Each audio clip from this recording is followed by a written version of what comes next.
Welcome. এই ভিডিওতে আমরা ট্রান্সফরমারের ডিফারেন্ট পার্টস নিয়ে আলোচনা করব। প্রথমে আমরা যে ব্যাপারে আলোচনা করব, প্রথম যে পার্টটি নিয়ে, সেটি হলো ট্রান্সফরমারের কোর। ট্রান্সফরমারের কোর অর্থাৎ আমরা একটু আগের একটি ভিডিওতে ট্রান্সফরমারের টাইপ বা ক্লাসিফিকেশন পড়েছিলাম। সেখানে আমরা কোর টাইপ এবং শেল টাইপ দু টাইপের ট্রান্সফরমার সম্পর্কে জেনেছি কনস্ট্রাকশন অনুযায়ী। তো সেখানে যে চিত্র দেখানো হয়েছিল সেখান থেকে আমরা জানি কোর হচ্ছে সেই জায়গা, কোর টাইপ ট্রান্সফরমারের ক্ষেত্রে যার ওপরে ওয়াইন্ডিংগুলি জড়ানো থাকে, এবং শেল টাইপ কনস্ট্রাকশনের ক্ষেত্রে যে কোর তার মধ্যবর্তী যে স্থান সেখানে ওয়াইন্ডিংগুলিকে প্লেস করা থাকে। তাহলে কোরের কাজ কি? কোরের কাজ হচ্ছে এই ওয়াইন্ডিংগুলোর মধ্যে কারেন্ট যে ফ্লো হচ্ছে, সেই প্রাইমারি ওয়াইন্ডিংয়ের কারেন্ট ফ্লো হওয়ার ফলে যে ফ্লাক্স তৈরি হচ্ছে, সেই ফ্লাক্সকে প্রাইমারি ওয়াইন্ডিং যে স্থানে জড়ানো আছে সেই জায়গা থেকে যে সেকেন্ডারি ওয়াইন্ডিং যে পজিশনে আছে সেখানে পৌঁছে দেওয়া, অর্থাৎ ম্যাগনেটিক ফ্লাক্সকে ফ্লো করবার পাথ প্রোভাইড করাটা হচ্ছে কোরের কাজ। এবার এই যে কোর, এটা কি দিয়ে তৈরি হয়? কোর মূলত যে মেটেরিয়াল দিয়ে তৈরি হয়, যদি নন ওরিয়েন্টেড হয়, অর্থাৎ যে ম্যাগনেটিক মেটেরিয়াল দিয়ে কোরটি তৈরি হবে সেটা যদি নন ওরিয়েন্টেড টাইপ হয়, তার যে ম্যাগনেটিক মেটেরিয়াল বা পার্টিকেলগুলো সেগুলো যদি কোনো প্রপার ওরিয়েন্টেশনে না থাকে, সেগুলিকে বলা হবে হট রোল্ড স্টিল বা HRS, অথবা কোল্ড রোল্ড নন ওরিয়েন্টেড স্টিল অথবা CRNOS। এটি হলো যদি নন ওরিয়েন্টেড টাইপ হয়, অর্থাৎ মেটেরিয়ালগুলির যে মলিকিউল সেগুলি কোনো প্রপার অ্যালাইনমেন্ট অনুযায়ী যদি সাজানো না থাকে। পরে এ ব্যাপারে বিশদে আলোচনা করা হবে। ওরিয়েন্টেড যদি হয় সেক্ষেত্রে মেটেরিয়াল হিসাবে ব্যবহৃত হয় cold rolled grain oriented steel, একে CRGOS অথবা CRGO অর GOSS বলা হয়। এরপর আসছি basic requirement of core material. Core মেটেরিয়ালের কাজ হচ্ছে ম্যাগনেটিক ফ্লাক্সকে ক্যারি করা। এবার ম্যাগনেটিক ফ্লাক্স যত বেশি ক্যারি করতে পারবে, যত কম অ্যামাউন্ট অফ ম্যাগনেটাইজিং কারেন্ট নিয়ে, তত কি হবে, তত মিনিমাম কোর লস হবে। অর্থাৎ যদি ম্যাগনেটিক ফ্লাক্সকে সে সহজেই ক্যারি করে ফেলতে পারে কম অ্যামাউন্ট অফ ম্যাগনেটাইজিং কারেন্টের সহকারে, তাহলে সেক্ষেত্রে কোর লস অর্থাৎ কোরের মধ্যে যে লস হয় তার পরিমাণটা অনেকটা কমে যাবে। এবার যদি আমরা স্টিলকে ট্রান্সফরমারের কোর মেটেরিয়াল হিসাবে ব্যবহার করি, সেক্ষেত্রে কি হবে? স্টিলের আমরা জানি পারমিয়েবিলিটি খুব হাই, এবং আমরা এটাও জানি reluctance is equal to length of the magnetic path divided by permeability into cross sectional area. এবার যদি স্টিলকে ইউজ করা হয়, তার পারমিয়েবিলিটি অনেক হাই, পারমিয়েবিলিটি হাই হওয়ার ফলে তার রিলাক্টেন্স অনেক কম হবে। এবার রিলাক্টেন্স যদি কম হয়, আমরা এটাও জানি MMF অর্থাৎ magnetomotive force, that is equal to যে ম্যাগনেটিক ফ্লাক্স ইনটু রিলাক্টেন্স। এবার রিলাক্টেন্স যদি কম হয়, তাহলে সেম অ্যামাউন্ট অফ ফ্লাক্স তৈরি করবার জন্য কম অ্যামাউন্টের MMF আমার দরকার হবে। কম MMF দরকার, অর্থাৎ MMF ইজিক্যাল টু আবার magnetising current into number of turns.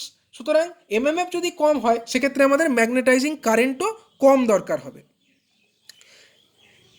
কিন্তু লো রিলাক্টেন্স, তার সাথে সাথে দেখো, low reluctance path offered by steel core will also have maximum mutual flux confined in the steel core.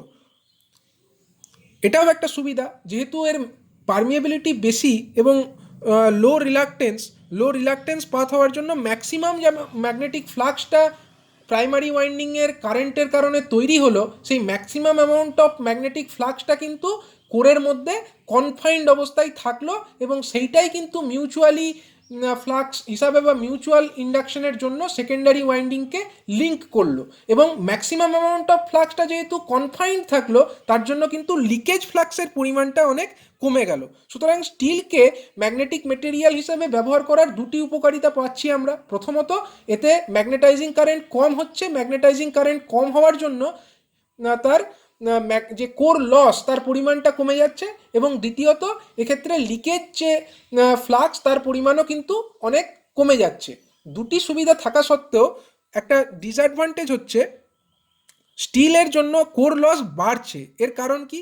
এর কারণ হচ্ছে আগেকার দিনে যে স্টিল কোর তাতে কিন্তু সামান্য পরিমাণে কার্বন থাকতো, এবং কার্বন থাকার ফলে কি হতো, এই কার্বনের জন্য আয়রন লসটা যত এজ বাড়তো, অর্থাৎ যত দিন যেত বা এজের সাথে সাথে কিন্তু এই কার্বন থাকার কারণে আয়রন লস বা কোর লসের পরিমাণটা কিন্তু বৃদ্ধি পেত, এবং এই যে ঘটনা একে বলা হতো এজিং প্রবলেম।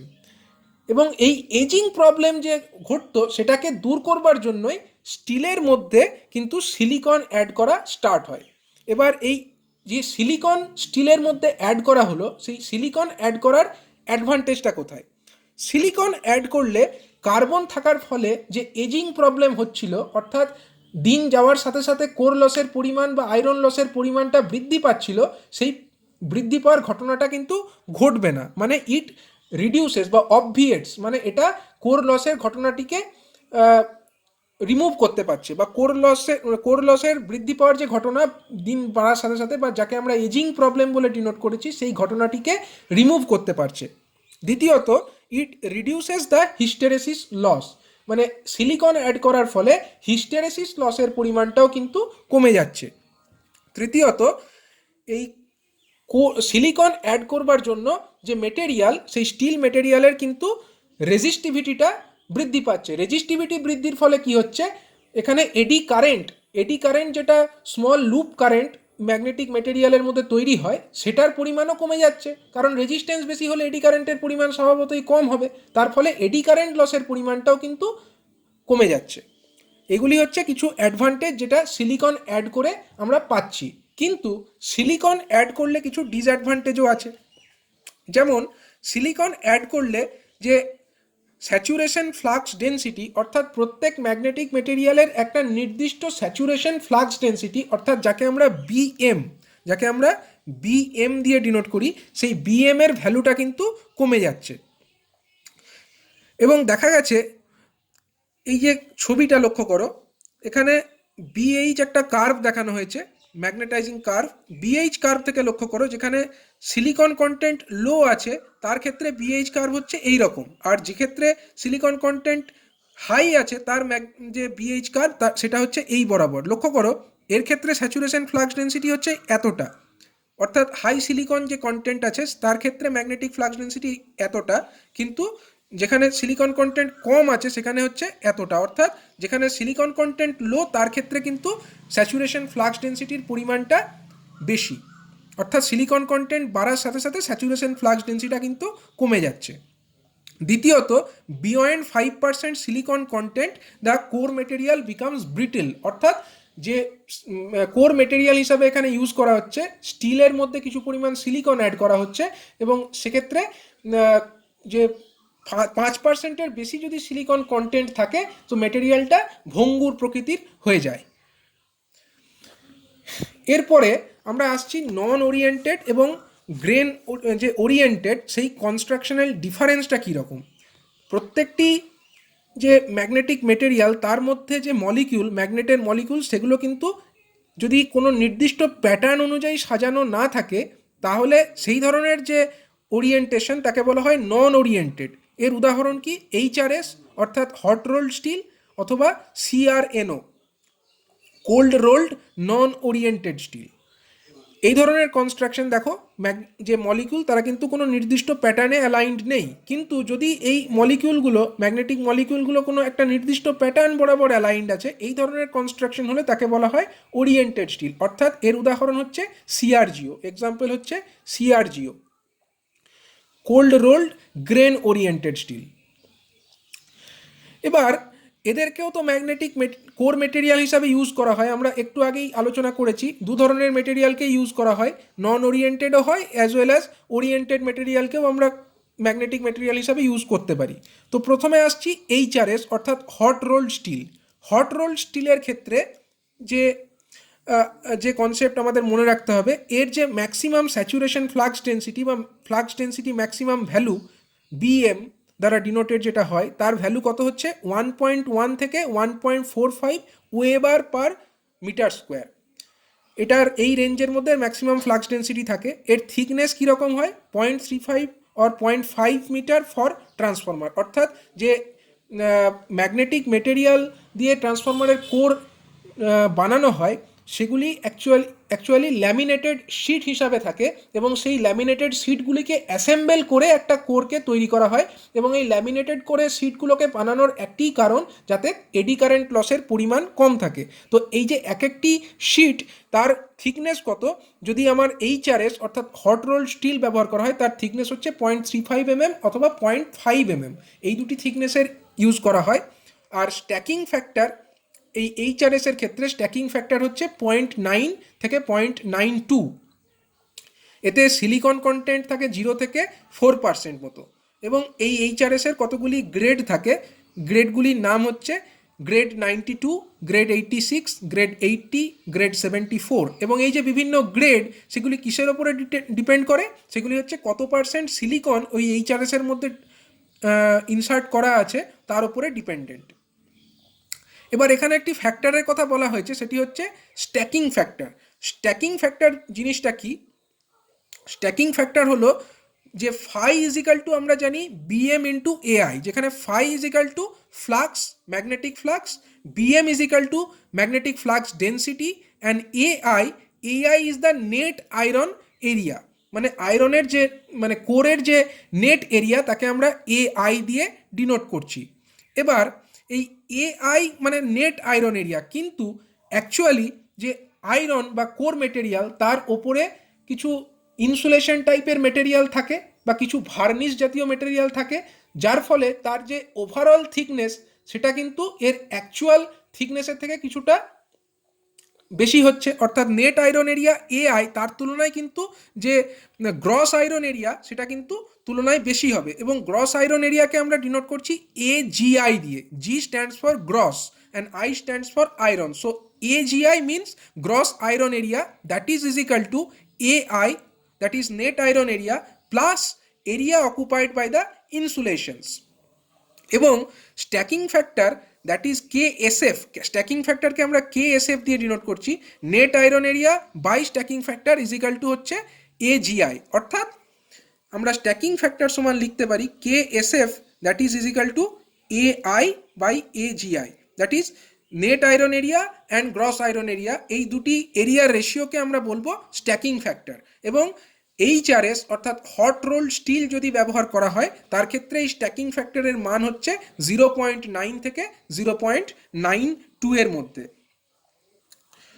এবং এখানে একটা বিষয় লক্ষণীয়, if thickness of the sheet steel is more, যদি শিটের থিকনেসটা বেশি হয় সেক্ষেত্রে কম পরিমাণ ইনসুলেশনের দরকার হবে এবং কম পরিমাণ ইনসুলেশন দরকার হওয়ার ফলে বোঝাই যাচ্ছে যে গ্রস আয়রন এরিয়া এবং গ্রস আয়রন এরিয়ার পরিমাণটা কমে যাবে, কারণ gross iron area equal to net iron area plus area occupied by insulations. এবার ইনসুলেশন যদি কম দরকার হয় গ্রস আয়রন এরিয়া পরিমাণটা কমে যাবে এবং সেক্ষেত্রে stacking factor which is AI by AGI মানে net iron area by gross iron area তার ভ্যালুটা কিন্তু বৃদ্ধি পাবে।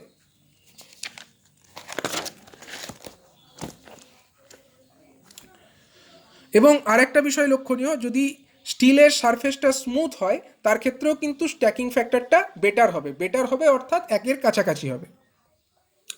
এরপরে আরেক ধরনের যে কোর মেটেরিয়াল অর্থাৎ CRGO, যেটা grain oriented, cold rolled grain oriented steel, এর ক্ষেত্রে ম্যাক্সিমাম ফ্লাক্স ডেন্সিটি BM তার ভ্যালু কত হচ্ছে 1.6 থেকে 1.75 ওয়েবার পার স্কোয়ার মিটার, অর্থাৎ HRS অথবা হট রোল স্টিল ইউজ করে যা ম্যাগনেটিক ফ্লাক্স ডেন্সিটির ম্যাক্সিমাম ভ্যালু পাওয়া যাচ্ছিল এক্ষেত্রে কিন্তু তার তুলনায় ফ্লাক্স ডেন্সিটির পরিমাণটা বেশি হয়েছে।